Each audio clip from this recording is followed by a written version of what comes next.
If thou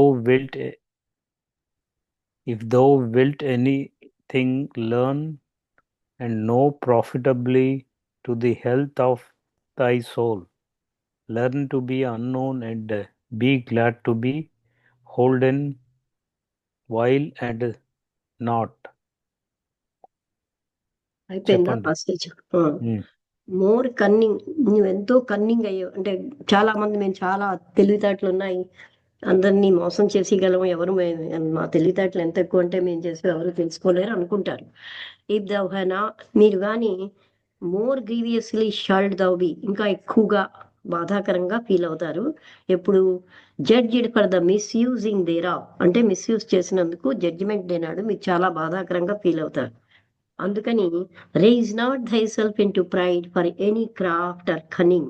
అందుకని మీకు ఏదైనా సరే ఒక నైపుణ్యం ఏదైనా సరే దానికి మీరు అహంకరించకండి, అలాగే మీకున్న కన్నింగ్ కూడా. అందుకని that is given unto thee, మీకు ఇచ్చినటువంటి ఏ టాలెంట్కైనా కన్నింగ్కైనా మీరేమి పెద్దగా ప్రౌడ్ గర్వించక్కర్లేదు.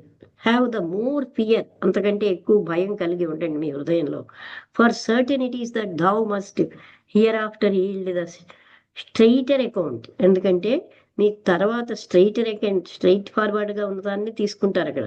ఈ thou think that thou know, ఒకవేళ మీరు ఒకవేళ నాకు చాలా బాగా ఎన్నో విషయాలు తెలుసు అని అనుకుంటే అని, అండ్ హ్యాస్ మీకు ఎంతో కన్నింగ్ ఉన్నది, మీరు ఎన్నో విషయాలు తెలిసిన, at know that there be many more things that thou knowest not. నీకు తెలుసుకోలేని విషయాలు, నువ్వు తెలుసుకోలేని విషయాలు చాలా ఉన్నాయన్న విషయం మాత్రం మర్చిపోకు. And so thou mayest not right wisely think thyself cunning. నీ కన్నింగ్గా ఆలోచిస్తే అది నువ్వు జ్ఞానంగా ఆలోచించినట్టు కాదు. అంటే ఇలా ఆలోచించుకుని నాకెన్నో తెలుసని. But artist rather to confess thine ignorance.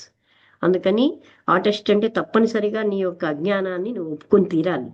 Why will thou prefer thyself before another. ఇంకొకళ్ళ దగ్గర నేను ఎక్కువ అని ఎందుకు అనిపించుకుంటావు? Sith there be many others more excellent and more cunning than thou. నీకంటే ఎంతో ఎక్సలెంట్ గా కన్నింగ్ గా ఉన్న వాళ్ళు ఎందరో ఉన్నారు.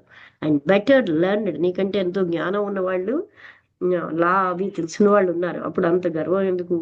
If thou wilt anything learn and know profitably to the health of thy soul, నీ సోల్కి కావాల్సినటువంటిది ఏదైనా నువ్వు నేర్చుకున్నావు అనుకో, అప్పుడు లెర్న్ టు బి అన్నోన్, నాకేమీ తెలియదు అన్నట్టు ఉండు.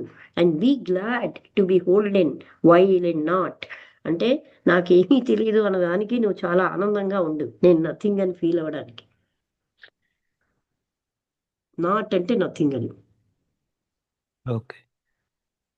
The most high and the most profitable cunning is this, that a man have a soothfast knowledge and a full despising of himself, also not to presume of himself, but always to judge and think well and blessedly of another, is a sign and a token of great wisdom and of great perfection and singular grace.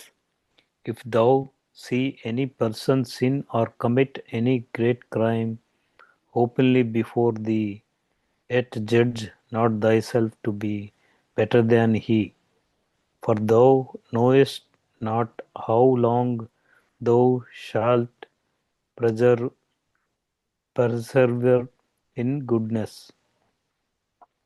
We be all frail, but thou shalt judge no man more frail than thyself. హై అండ్ ద చెప్పండి. Most profitable cunning అంటే ఎంతో లాభదాయకమైనటువంటి మోసం అనేది, that a man have a soothfast knowledge and a full despising of himself. అలాంటి జ్ఞానం ఏం చేస్తుందంటే ఆయనని తనని తాను ఫుల్ డిస్పైజ్ అంటే అసహించుకునేటట్టు చేస్తుంది అనమాట. Also not to presume of himself, but always to judge and think well and blessedly of another. తనని తాను ఎప్పుడు చూసుకోకుండా, ఆల్సో నాట్ టు ప్రెస్యూమ్ ఒకసారి తన కోసం తను ఊహించుకోవడం కదండి. అవునండి, presume. But always to judge and think well and blessedly, ఇతరుల కోసం బాగా ఆలోచించినప్పుడు అంటే వాళ్ళ మంచి అదిను is a sign and a token of great wisdom. అలా ఉన్న వాళ్ళు ఏంటంటే వాళ్ళకి ఎంతో జ్ఞానం ఉందని అర్థం. అండ్ ఆఫ్ గ్రేట్ పర్ఫెక్షన్, వాళ్ళు ఎంతో పర్ఫెక్షన్ కూడా వచ్చారు. అండ్ సింగులర్ గ్రేస్ అంటే ఏకమాత్రమైన దయ వాళ్ళకి వస్తుందంటే భగవంతుడి నుంచి, ఇప్పుడు ఇతరులు మంచి వాళ్ళ కోసం ఆలోచించే వాడికి.